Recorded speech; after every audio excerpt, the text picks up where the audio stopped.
O produtor ele acaba olhando muito para a lavoura e o que acontece é que ele passa despercebido, é diferente das outras doenças, que o produtor consegue visualizar isso muito rápido, o impacto muito rápido, né? A gente conhece muito a cultivar, mas não tem ninguém que conheça onde ela vai ser plantada igual o próprio agricultor. A base, o potencial produtivo, ele vem sempre, ele começa na semente, né? A edição gênica é uma outra categoria que vem surgindo cada vez mais nos últimos anos e permite você ou potencializar genes que já são nativos à soja, já são inerentes à soja, ou até mesmo silenciar alguns que não são desejáveis.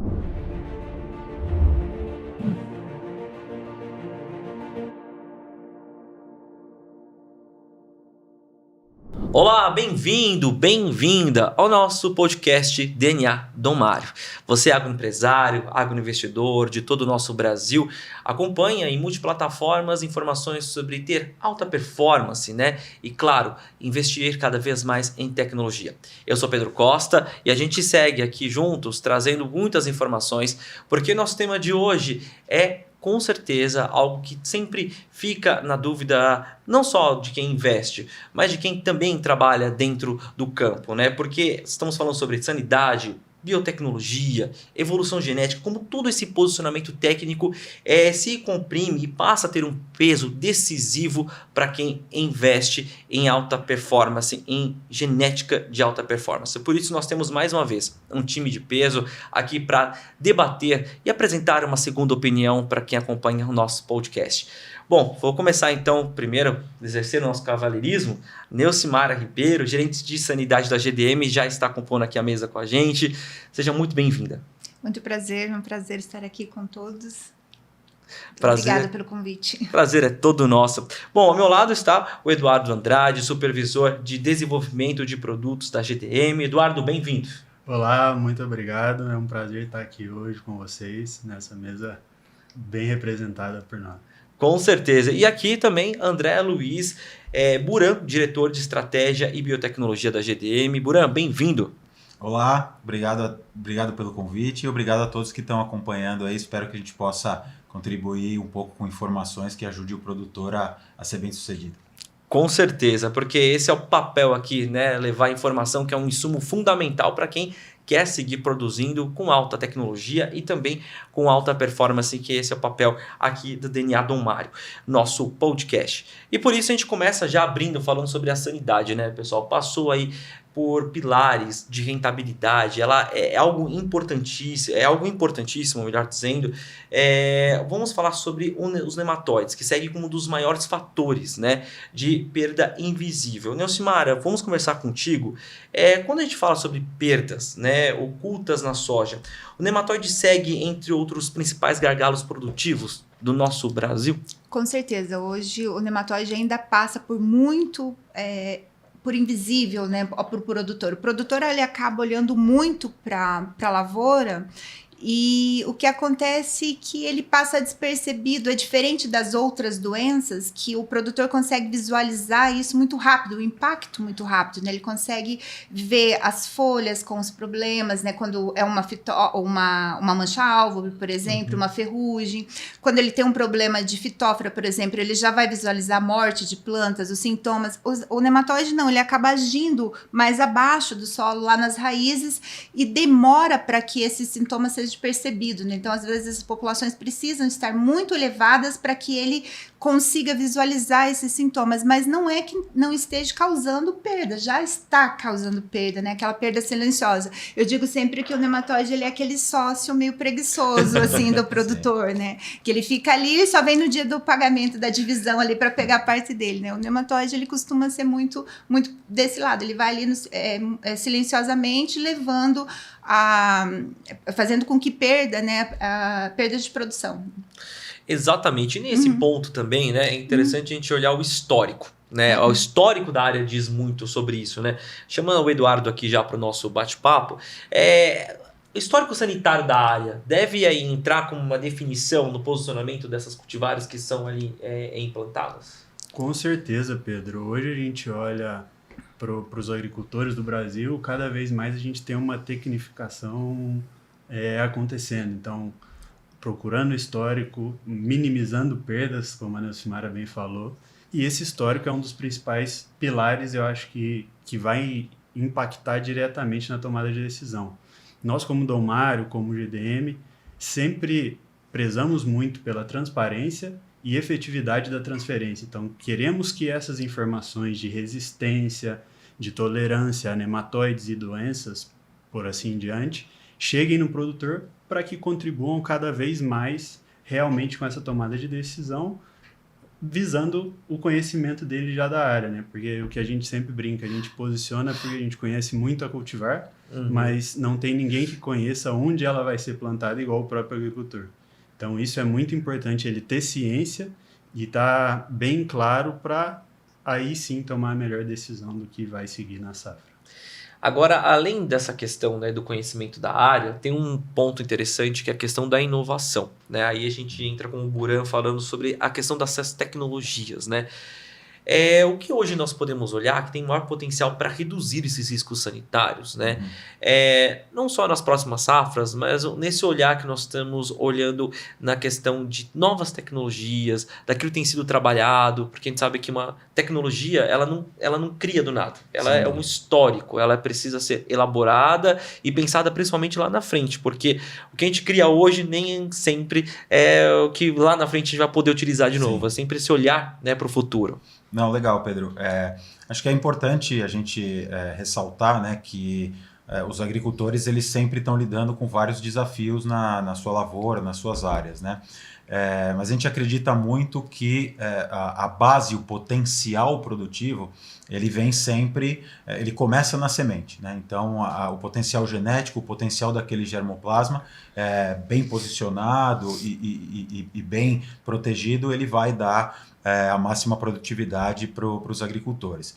Então a gente citou aqui alguns fatores, né, como a proteção a nematóides, como algumas doenças que as variedades vão proteger, e sobre isso tudo, a biotecnologia, né, os transgênicos hoje em dia principalmente, também são ferramentas para proteger todo esse potencial produtivo. Então hoje, no curto prazo, a gente está tendo a felicidade aí no Brasil de ter bastante acesso a novas biotecnologias. Hoje, basicamente, as que estão disponíveis ou têm característica de proteção contra ataques de insetos ou de tolerância a determinados herbicidas. Só que no médio prazo, digamos assim, curto médio prazo, a gente vê mais opções chegando no mercado. Um exemplo é a biotecnologia de uma empresa que também vai trabalhar essa questão de nematóides, mais opções de outras empresas chegando no mercado para agregar tolerância a novos herbicidas ou para dar mais opções para agricultores. Então, a gente enxerga que o lado positivo do Brasil ter esse sistema operando é que o agricultor cada vez mais vai ter opções, né, para escolher de acordo com aquele problema que ele tem, aquela dificuldade que ele tem um leque de opções que ele possa ter uma escolha mais efetiva para ele, né? Então, essa é a vantagem da gente trabalhar com distintas plataformas na GDM hoje. Então, a gente procura fazer uma base muito boa da genética e trabalhar com todas as opções de biotecnologia para que o agricultor possa escolher a melhor opção para a lavoura dele. E é nesse leque, né, de opções e também dessa diversidade também que se imprime, a gente vê a importância também de olhar de uma forma geral, também a diferença do nosso Brasil, né? Acredito que quem acompanha a gente aqui desde o primeiro episódio tem visto que nós falamos de uma forma nacional, porque nós estamos olhando para um país de uma extensão continental, por isso é sempre esse abraço, esse olhar geral, mas também minucioso para cada região. E por isso eu queria trazer um ponto, Nelcimara, sobre as espécies, né, que mais preocupam hoje o produtor brasileiro, o agroinvestidor brasileiro, e quais regiões elas avançam mais? Okay. Bom, as espécies de importância para a cultura da soja, né, a gente tem hoje aí os nematóides de cisto, né, que é o grupo dos Heterodera glycines ali, que tem uma variabilidade de raça muito grande. Hoje aqui no Brasil são 11 raças. Nós temos nematóide de galha, que também tem um grande número de espécies, mas para a cultura da soja são 2 espécies importantes, incógnita e javânica, Melioidosa incógnita e Melioidosa javanica. O grupo dos nematóides das lesões, que são os Pratylenchus, né? 2 espécies importantes para a soja, é o Pratylenchus brachiurus e o Pratylenchus penetrans. E o grupo dos Rhotilenchus reniforme, que é um nematóide mais do algodão, mas que também tem causado alguns tipos de problema também na soja. Quando a gente divide o Brasil para a gente entender, algumas espécies elas predominam no sul e outras no cerrado. E quando a gente fala em cerrado, a principal espécie hoje que causa bastante preocupação ao produtor é o nematóide de cisto, justamente por conta que ele existe essa variabilidade muito grande, né? São 11 raças.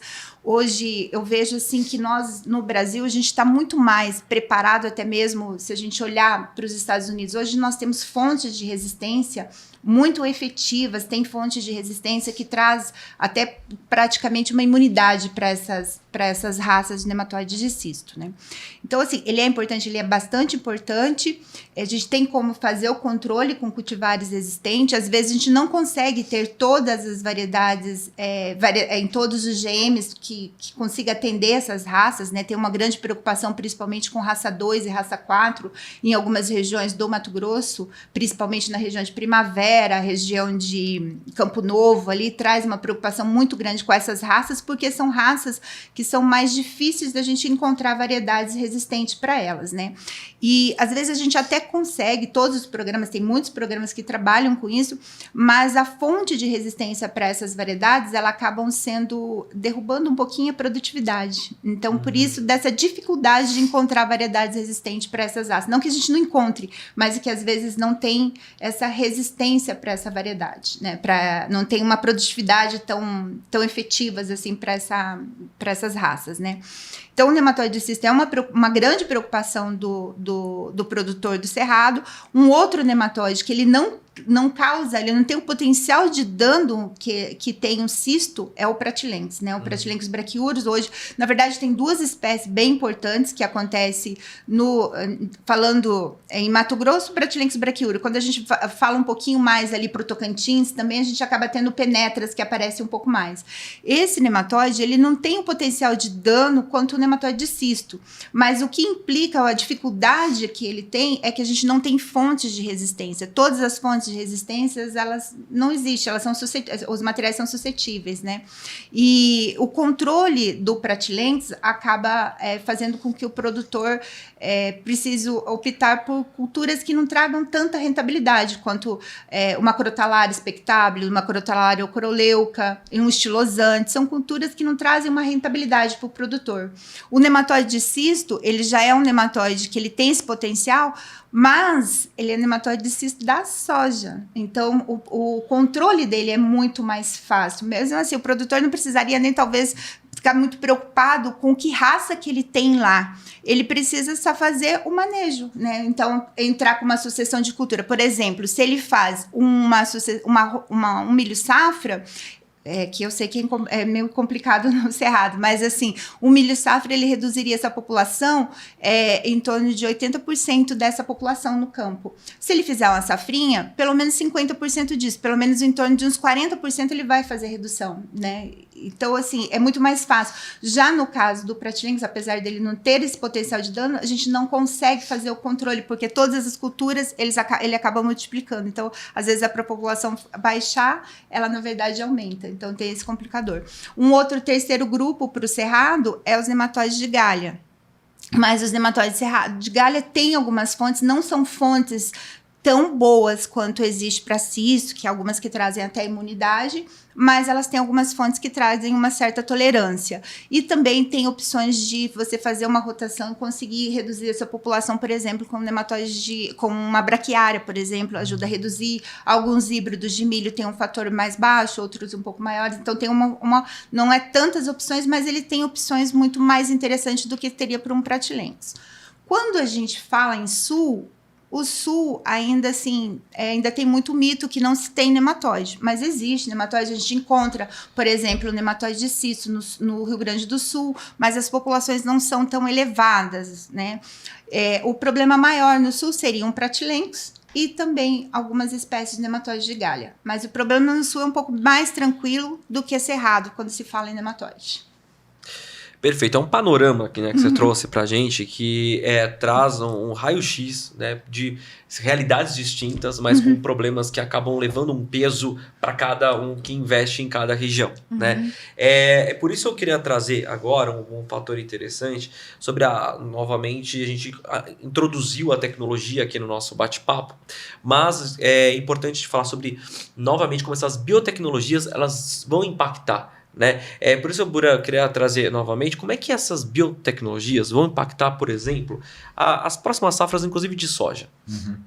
Então, Pedro, a gente vem trabalhando, como eu comentei anteriormente, com distintas possibilidades, né? Distintas empresas, distintas biotecnologias. Só um passo anterior, quando a gente fala biotecnologia, ele é um termo bastante amplo. Né? Dentro do universo da biotecnologia, você vai ter os transgênicos, né? Que são as tecnologias adotadas hoje, né? Com tolerância a insetos e herbicidas principalmente.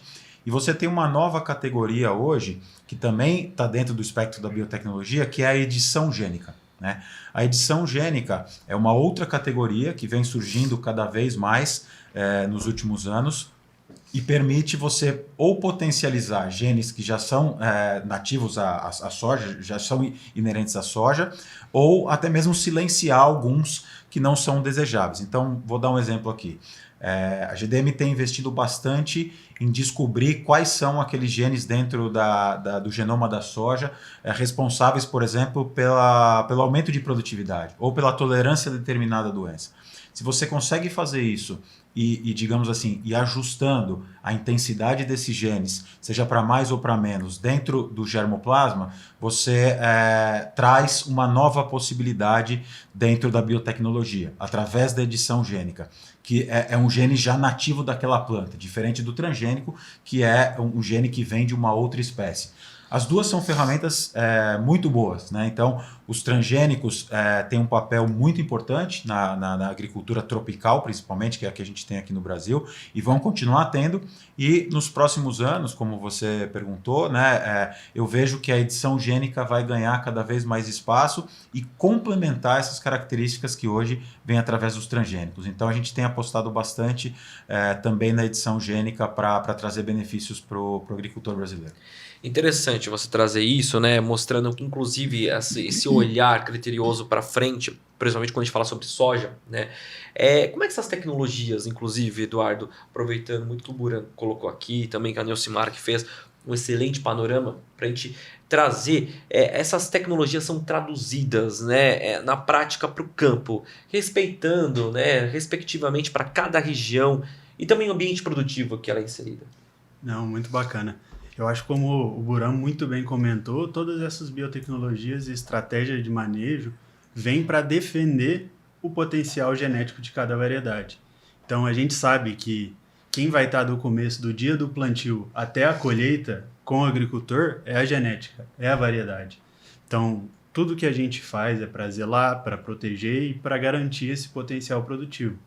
E quando a gente pensa em biotecnologia, a gente pensa em resistência a nematóide, nosso papel é ofertar para o agricultor ferramentas que facilitem realmente o controle e a defesa dessas questões que a gente sabe, né?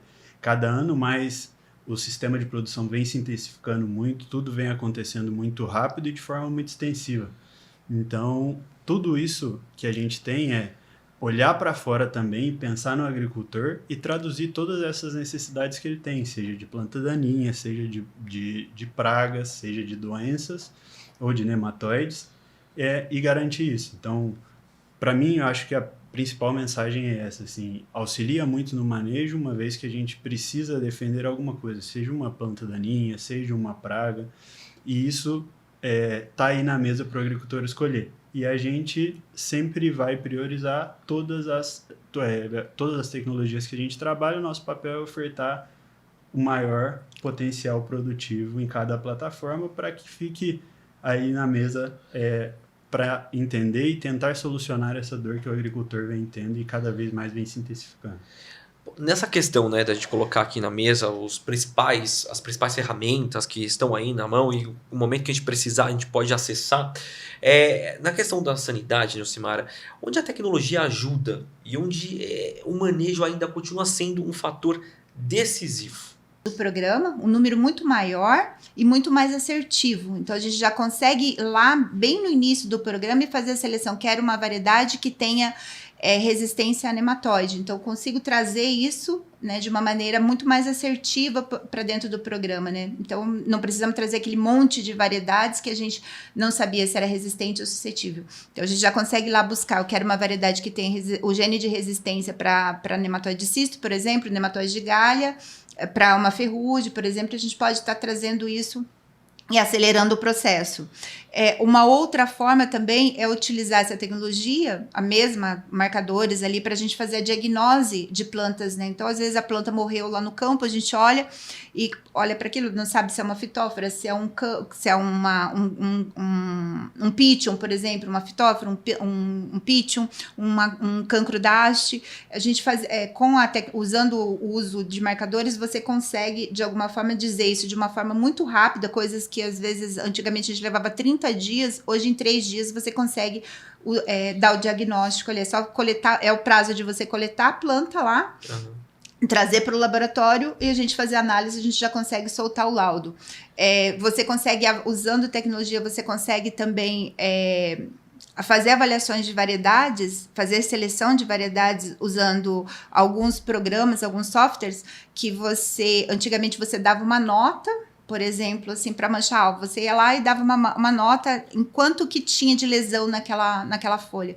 E era um dado muito que, às vezes, a gente estimar, tipo, a chance de erro de um avaliador para o outro é muito grande, né? Com esse software, você já mede o tamanho da folha, a quantidade de manchas que tem, e a gente consegue fazer a proporção, tirando essa subjetividade do avaliador. Então, ajuda. E tem muitas outras tecnologias que têm sido empregadas hoje dentro da GDM. Imagens, né, os drone, que tem tanto na parte sanitária quanto na parte dos programas de melhoramento. É interessante, né, Buran, a gente ouvir isso que ela está falando, a Nilcimara está falando para a gente, porque a gente acompanha não só o leque, mas também, também as oportunidades que isso vem, né? E como isso vai se atualizando à medida em que os problemas vão chegando. Sim. E que as demandas vão surgindo dentro do campo, né? O produtor, ele deve esperar, neste caso, mais produtividade, mais proteção, mais flexibilidade operacional nessas novas plataformas. Certo. Eu entendo que as coisas não necessariamente são excludentes, né? Eu acho que a tecnologia que a Nilcimara falou, que o Eduardo trouxe, eu vejo tem 2 formas de aproveitar ela da melhor maneira possível. Uma, o papel da GDM, né? Como utilizar essas ferramentas para fazer um melhor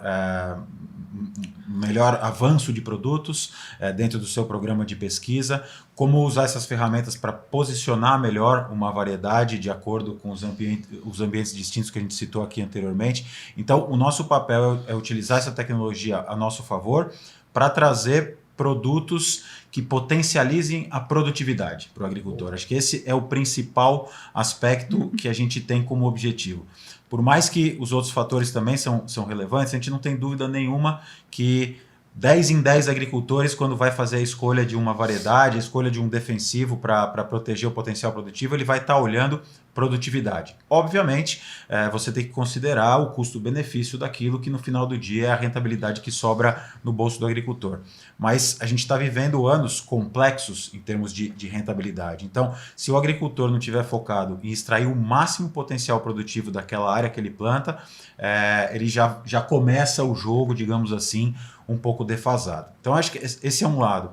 O outro lado da tecnologia que eu vejo é como o próprio agricultor, né, na sua unidade produtiva, utiliza diversas tecnologias, aí não só a semente, não só a proteção de nematóide, não só a biotecnologia, mas todas as tecnologias de imagem, de satélite, para monitorar aquela cultura e extrair o máximo potencial produtivo. Então, acho que é difícil porque você não tem uma uma solução única na agricultura, né? A gente sempre fala, é uma indústria a céu aberto. Então, quanto mais ferramentas esse agricultor tiver, que nós de EDM, por exemplo, podemos proporcionar para ele e que ele, através do seu conhecimento, do seu manejo, possa também fazer a proteção daquele potencial, maior, obviamente, vai ser o sucesso. De fato, né, Burão? Você muito assertivo quando disse uma coisa não exclui a outra, né?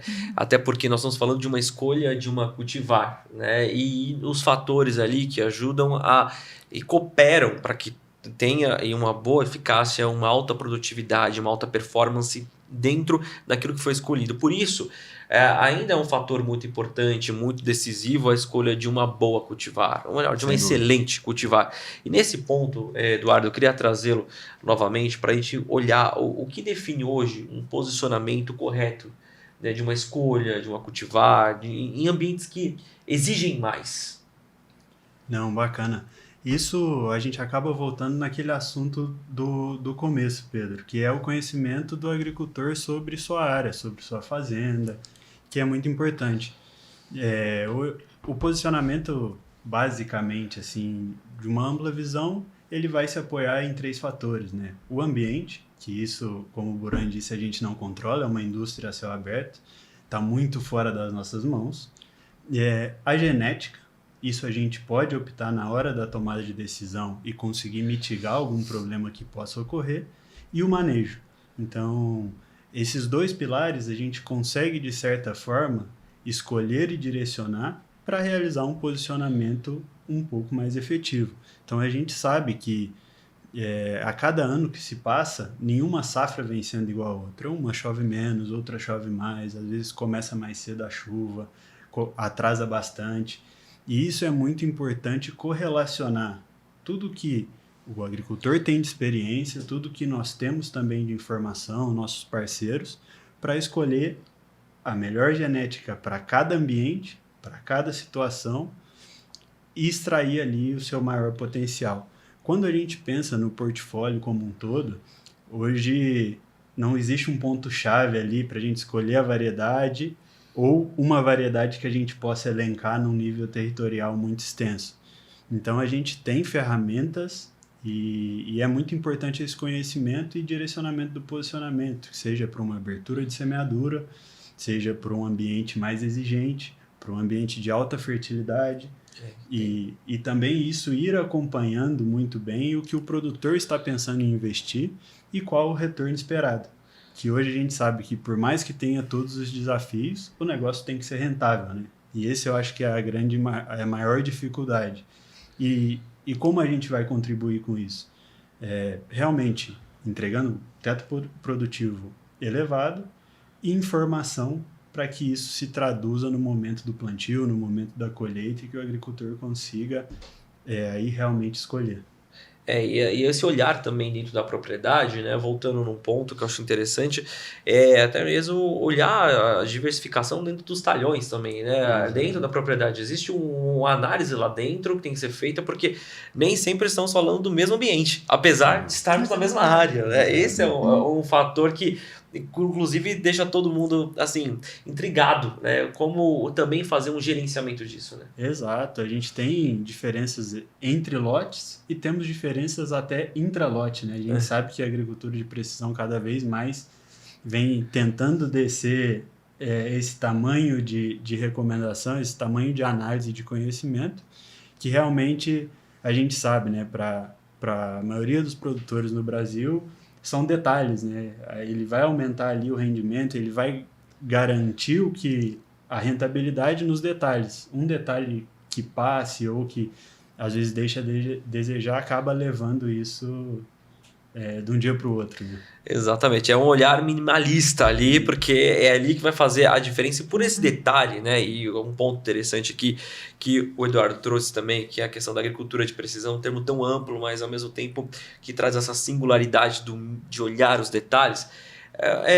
Elcimara, você acredita que a gente vai ter nas próximas safras um olhar cada vez mais criterioso para materiais como a raiz, como uma maior tolerância, vão ganhar mais espaço cada vez mais? Sem dúvida, né? Por conta que o ambiente, o ambiente produtivo, ele está bastante instável, bastante desafiador, né? A gente vê uma mudança muito crescente também nos patógenos, na evolução desses patógenos. Um sistema radicular robusto, né? Que ele vai trazer muito mais proteção, por exemplo, para um nematóide. Então, vai trazer essa resistência, né? Hoje, acaba se desconsiderando muito a interação, né? Ambiente e patógeno. Então, porque o que acontece é que, muitas vezes, essas cultivares, às vezes, até têm uma tolerância a alguns fungos, mas que na presença do nematóide, essas cultivares acabam perdendo essa tolerância. E quando essas variedades elas têm esse sistema radicular muito mais robusto, isso acaba trazendo muito mais ali uma estabilidade para cultivar. Nesse ponto, né, Buran, também, há pouco nós falamos, um fator não exclui o outro, mas de que forma hoje a biotecnologia, ela maximiza a genética? Porque nós estamos falando de investimento de alta performance. Sim, sem dúvida. O processo produtivo, como a gente comentou algumas vezes aqui, ele começa lá na escolha da variedade adaptada para aquela situação, para aquela região, né? Então esse é o começo. Obviamente tem vários outros fatores, como uma fertilização bem feita, né? Um solo corrigido, um plantio adequado, uma densidade de população correta. Isso tudo vai estabelecer o potencial inicial daquela área, né? E aí a biotecnologia ela vai muito nesse conceito de proteção, né? Então, por exemplo, as tecnologias disponíveis hoje em soja, elas vão muito na linha de proteger contra o ataque das principais lagartas, né? Que a gente tem uma pressão maior, por exemplo, de lagartas nos cerrados do que no sul. Em contrapartida, o outro componente das biotecnologias atuais é tolerância a determinados herbicidas, que a gente tem uma pressão de plantas daninhas maior no sul do que no norte. Então, dependendo da situação que o agricultor encontra, ele vai olhar mais para uma tecnologia do que para outra. Então, por exemplo, se ele está no sul, muito provavelmente ele vai buscar uma tecnologia que vai proteger ele contra as plantas daninhas de difícil controle. Então ele vai ter a opção de determinada tecnologia com a genética da GDM. Se ele está no cerrado, muito provavelmente ele vai olhar mais para proteção contra o ataque de lagartas, e aí ele vai olhar mais para outras tecnologias que dão esse fator de forma mais competente ou de forma mais satisfatória. Mas no final do dia é aquilo que a gente estava comentando, né? Como a biotecnologia e outras ferramentas ajudam a proteger aquele potencial genético que foi implementado ali no começo. Só um outro comentário, que quando a gente falou aqui de edição gênica, talvez aí o conceito pode até mudar um pouco, né? Por exemplo, vou dar exemplos reais aqui. Os esforços que a GDM vem empregando hoje para a edição gênica, eles vão muito na linha de tentar potencializar a produtividade. Isso. Então, como é que você alavanca ainda mais aquele ganho de produtividade que o seu programa de melhoramento vai dando ano a ano?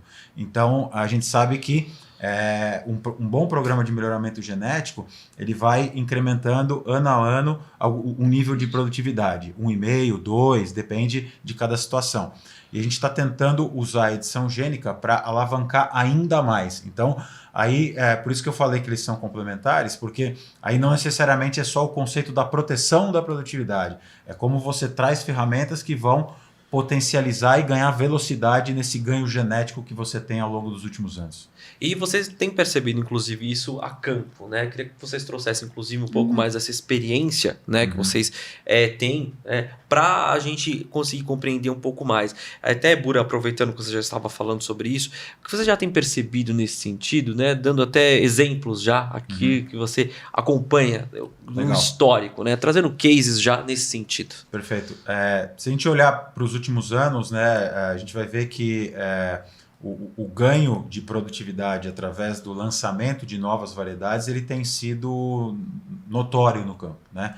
Então a gente vê regiões que determinados produtos eles são dominantes em termos de área plantada porque foram aqueles que subiram o patamar de produtividade através do melhoramento genético. Tem vários exemplos aí na GDM para trazer e historicamente de outras empresas também.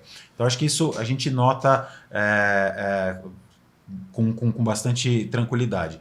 O que a gente vem tentando trazer, e aí de novo citando a edição gênica, ainda não são tecnologias comerciais, porque ainda tem todo um processo regulatório, tem todo um processo que vai levar algum tempo para trazer essas tecnologias de forma mais concreta para o agricultor, mas a gente já tem visto algumas características sendo modificadas nas plantas que muito provavelmente vão acelerar esse ganho de produtividade. Vou dar exemplos aqui. A gente já vem testando no campo tecnologias que têm uma maior ramificação de hastes do que aquelas que não foram editadas, não tiveram a sua genética editada.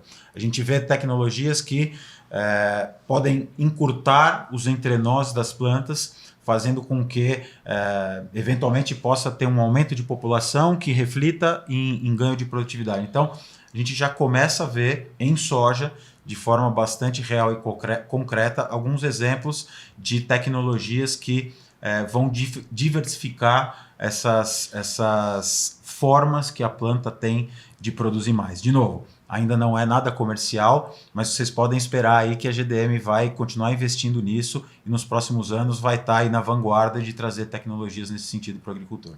Com certeza, né? E além disso, querendo ou não, né, nós estamos falando sobre não só sobre estratégia, mas também gerenciamento. Tudo isso acaba tendo um gerenciamento para quem é um investidor. E, lógico, né, todo o gerenciamento você coloca algumas métricas ali. Nesse sentido, Eduardo, o produtor ele prioriza um teto produtivo ou estabilidade de entrega num cenário, por exemplo, mais volátil? Não, muito bacana. Eu acho que esses dois pilares, eles caminham muito juntos. Então, não tem como o agricultor olhar somente para teto produtivo e também não tem como olhar muito para somente estabilidade. Nosso desafio é muito grande, né, como obtentor, de encontrar realmente uma variedade. Como é que junta esses dois, né? Esse é o grande desafio. Essa aí é a pergunta de 1 milhão, né? Mas é um desafio muito grande encontrar a variedade que vai em todos os ambientes e que vai em todos... que tenha um potencial produtivo muito elevado com a melhor estabilidade. Hoje a gente tem várias alternativas no portfólio que combina em certas proporções essas duas características. Mas no meu ponto de vista, o teto produtivo nem a estabilidade caminham sozinhos. Eles sempre têm que estar junto, presente em certas proporções, para que isso se adeque. E de acordo com a estratégia que o produtor vai aderir, ele opta, às vezes, por uma proporção um pouco maior de teto produtivo. E dou um exemplo na prática para o agricultor do Mato Grosso. A gente vai abrir um plantio, a gente oferta hoje do Domar 8085, que vai ter essa adaptação, tanto na abertura de plantio, vai ter um porte adequado. Na medida que a gente vai entrando na janela, as chuvas já estão mais estabilizadas, a gente tem outro produto, Domar 78X80, que complementa muito bem, vai muito bem nessa janela intermediária. Então, a gente vem trabalhando isso. Cada variedade vai ser melhor no ambiente que ela está mais direcionada. E a gente vai oferecendo, transmitindo isso para que a casadinha ali funcione e a gente consiga, né, André, trazer com duas variedades todos os pilares muito importantes. Se eu puder talvez agregar, acho que o agricultor ele tem atravessado anos complexos, né, em termos de ou desafios climáticos ou uma rentabilidade mais apertada em função do preço da commodity. Então, nesses anos, a gente acredita que ele tende a ser um pouco mais conservador, né, na sua escolha de produto. Então, aquela história, né, time que está ganhando não se mexe, então ele tende a jogar mais ou menos ali na segurança, onde ele já conhece. O que está correto, acho que não tem nada de errado com isso, e faz todo sentido. O que eu acho que vale a pena acrescentar é que, sem dúvida, os novos cultivares, as novas variedades, eles tendem a agregar muitas vezes naqueles produtos que já estavam no portfólio e que ele possa contar com a segurança da nossa equipe técnica que está lá no campo, ao lado dele, para ir testando isso na velocidade dele, com a certeza que ele tenha, mas que ele vai ter esse suporte de não estar arriscando com algo que seja totalmente descabido. Então, o processo hoje de avanço de produtos que a gente tem na companhia, ele é muito seguro, ele é muito sólido, ele é baseado em muitos dados, em estatística, em repetições, então ele pode ter essa segurança que se tem lá um representante nosso do lado dele no campo, vai estar do lado dele para que ele possa experimentar novos produtos com a segurança necessária, mesmo nesses anos de maior complexidade e volatilidade. E pega até um gancho na fala do Buran. Hoje, nosso maior foco é tentar explorar também, como parte do time técnico, a maior gama de ambientes possíveis, né? Nossa rede de avanço e seleção de produtos, como comentou o André, tentamos abarcar, a gente sabe que cada ano acaba variando, mas a gente tenta atingir e simular, através do plantio, ensaios de variedades lado a lado, realmente todas as condições que pode chegar. A gente sabe que cada ano a gente vai enfrentar uma dificuldade, e hoje, para a gente ter um número assim, aproximado, aproximadamente a cada 130 mil hectares, a GDM tem um ponto de ensaio de teste de variedades. Então, é isso que a gente estava comentando, de cada vez mais tentar encurtar o tamanho do nível de detalhe. A gente vem fazendo isso e vem explorando para transmitir e traduzir essa segurança realmente para o agricultor, né, André? Sem dúvida. Olhando esse ponto também, né, que eu queria trazer, a gente falou sobre maximizar a produção, né, mas ao mesmo tempo, olhando essa forma como o produtor hoje está um pouco mais conservador, em função dessa exigência da autoeficiência em tempos desafiadores, ganhar mais importância. O que hoje tende, né, ganhando mais importância de tecnologia e um cenário de pressão, né? Que eu acredito que seja uma pergunta que façam muito, né? Sim. O custo é alto, mas tem uma exigência de eficiência muito grande. O que hoje o produtor olha de uma forma assertiva nesse sentido? Eu acho que o conceito de preço e custo, ele é muito relativo, né? Porque no final do dia você pode sair caro a compra de um insumo ou de uma semente se ele não é bem planejado e bem utilizado para aquela situação, né? Então, em anos com maior volatilidade, com um risco um pouco maior, o agricultor, acho que ele tem que fazer a escolha muito baseada na informação que ele tem, que a empresa leva para ele tomar aquela decisão. Então, uma semente um pouco mais cara ou com uma biotecnologia inserida nela que vai elevar um pouco o custo da semente, não necessariamente é um mau negócio, muito pelo contrário, né? Porque não adianta nada você reduzir o seu investimento naquela semente que vai estabelecer todo aquele potencial já no início da lavoura e perder depois numa colheita menos produtiva, menos volumosa. Então, acho que o agricultor sabe muito bem disso, né? Que a semente, não é que eu estou querendo puxar a sardinha só para o nosso lado, não, mas já puxando, a semente ele é algo muito valioso, né? Então, se você olhar o custo de produção do agricultor como um todo, colocando todos os insumos, todas as suas operações, a semente, dentro desse contexto, ela é um item de extrema importância para estabelecer o potencial produtivo, que eu diria que não deveria ser o item prioritário em termos de redução de investimento. Obviamente, a gente sabe que o agricultor tem que fazer as suas contas lá e ir adequando conforme a sua situação. Mas não tenho dúvida nenhuma que uma escolha bem feita na implementação daquela lavoura, que começa com a semente e a tecnologia embutida nela, ela é grande parte do sucesso e da rentabilidade daquele ano do agricultor. Por falar nisso, né, Nilcimara, algo que muitas pessoas acabam perguntando, investidores também, é as tendências, né? Mas tem um fator que eu acredito que seja preponderante nisso, que é o fator como a gente já até abriu nossa conversa hoje falando sobre o fator sanitário. Tem algum fator sanitário hoje subestimado pelo mercado que ainda é o que derrapa? Eu acredito que muito as interações.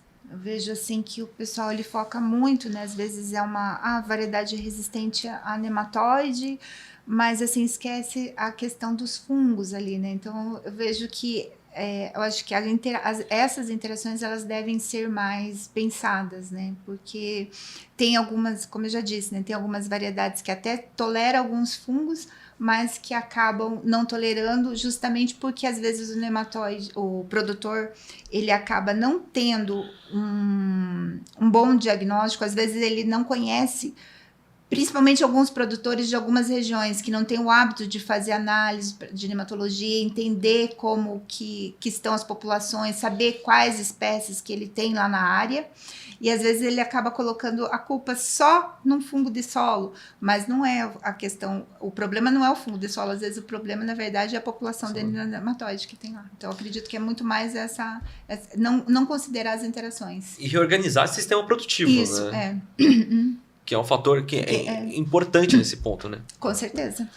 Eu acho também, se eu puder complementar, que o agricultor ele também tem essa ciência, mas nunca é demais reforçar que não existe milagre, né? Em agricultura não existe milagre. Infelizmente, não dá para descuidar, né? Então, em anos que a gente citou aqui, né, de volatilidade, rentabilidade mais ajustada, cada vez mais o agricultor está monitorando e está próximo da sua lavoura, como sempre foi, né?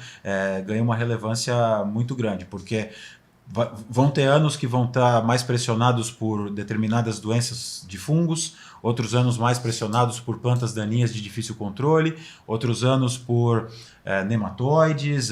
Nematóide talvez tenha uma constância um pouco maior, porque é um problema no solo, mas enfim, acho que a mensagem é o monitoramento constante, a proximidade e reagir rapidamente a qualquer contexto fitossanitário desfavorável vai ajudar muito a preservar e potencializar aquele potencial que a gente falou.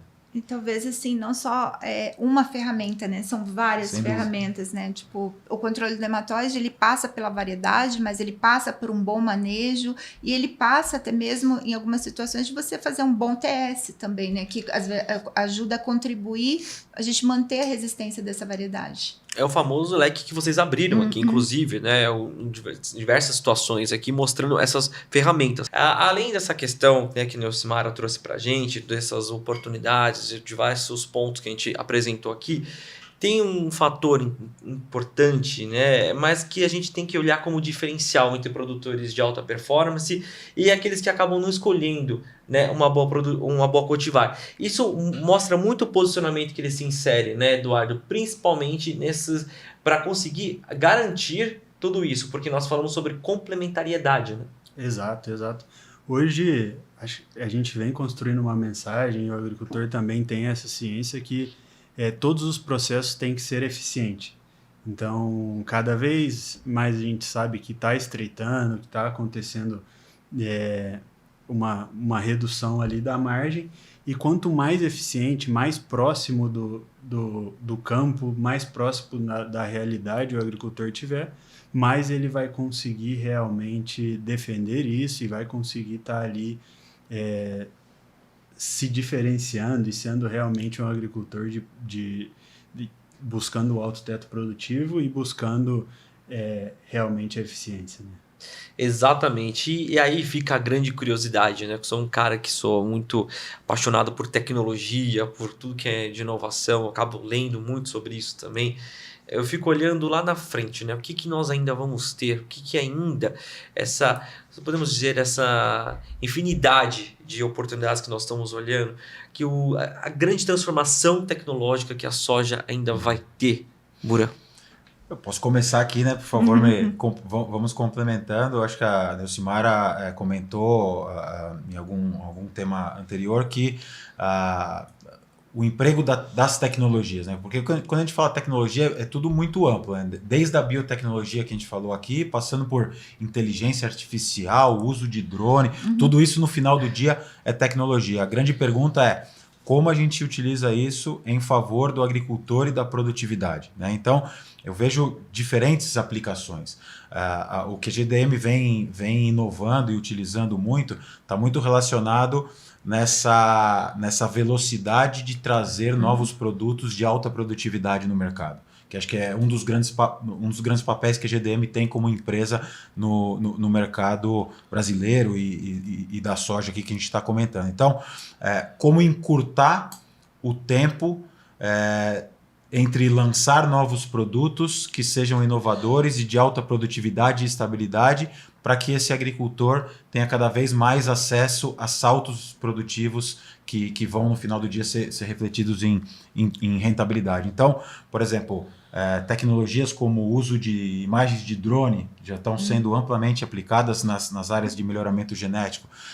Inteligência artificial, que a gente fala tanto, que são modelos de como prever os melhores cruzamentos, para que, ao invés de só testar a campo, a gente possa ser mais preditivo e possa levar a campo cada vez mais aqueles candidatos que realmente vão chegar a ser uma variedade final. Genômica, né? Como mapear as variedades em cada detalhe que ela tem na sua genética para poder buscar características de forma mais assertiva. Acho que são todas tecnologias e ferramentas que a GDM já vem aplicando e tem olhado cada vez mais para isso, com o objetivo final de trazer mais produtividade no menor espaço de tempo possível. As biotecnologias, seja através de edição gênica ou através dos transgênicos, também vão seguir adicionando valor nesse processo, né? Seja para defender a produtividade, como a gente citou, através de novos transgênicos que o mercado vai trazer nos próximos 2, 3, 4 anos, ou através de outras características que vão potencializar a produtividade. Então, eu vejo que é um tema bastante amplo, né? E tem diversas aplicações, desde o momento que você está fazendo lá o seu processo de melhoramento genético até a fusão de genética mais transgênico, mais edição gênica, que vai ser esse combo aí que vai levar as produtividades cada vez mais interessantes para o agricultor. E até para o próprio agricultor, né, Uran, que é identificar realmente o que está acontecendo. Essas tecnologias vêm cada vez mais auxiliando identificar o que está acontecendo, identificar o problema, e nós sempre estamos olhando para fora, sempre estamos entendendo e escutando todos esses problemas que acontecem, todos esses problemas recorrentes que o agricultor e todas as dores, para tentar, do nosso lado, também trabalhar para resolver.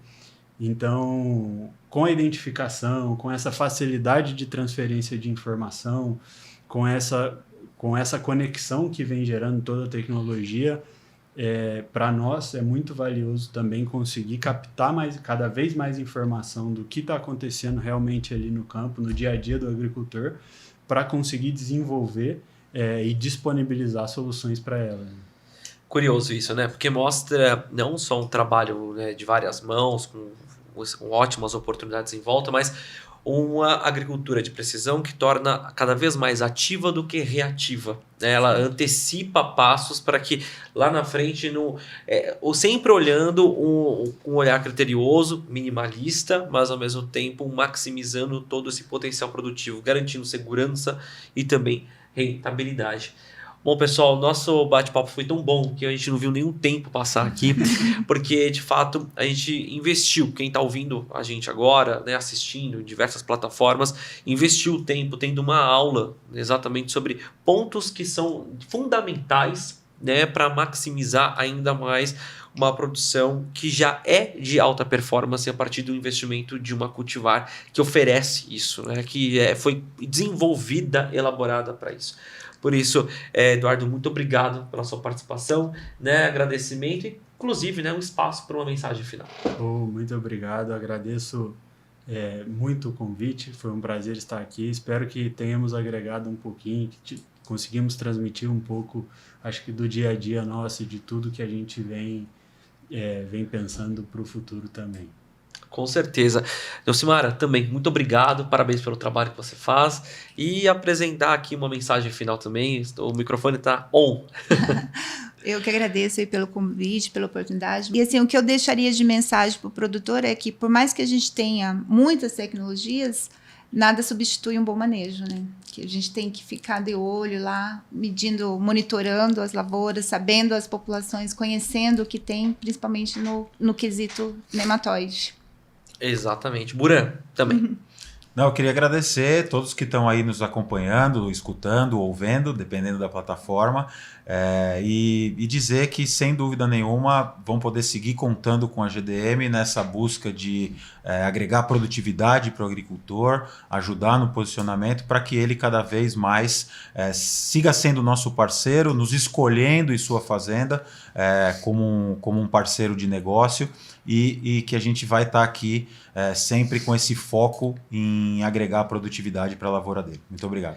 Com certeza. E você continua muito bem informado ao longo dos nossos episódios aqui, porque esse é o DNA Dom Mário, levando para você alta performance e também muita informação que vai aumentar ainda mais sua produtividade. A gente fica por aqui, siga a gente nas plataformas, nossas redes sociais. Até o nosso próximo encontro.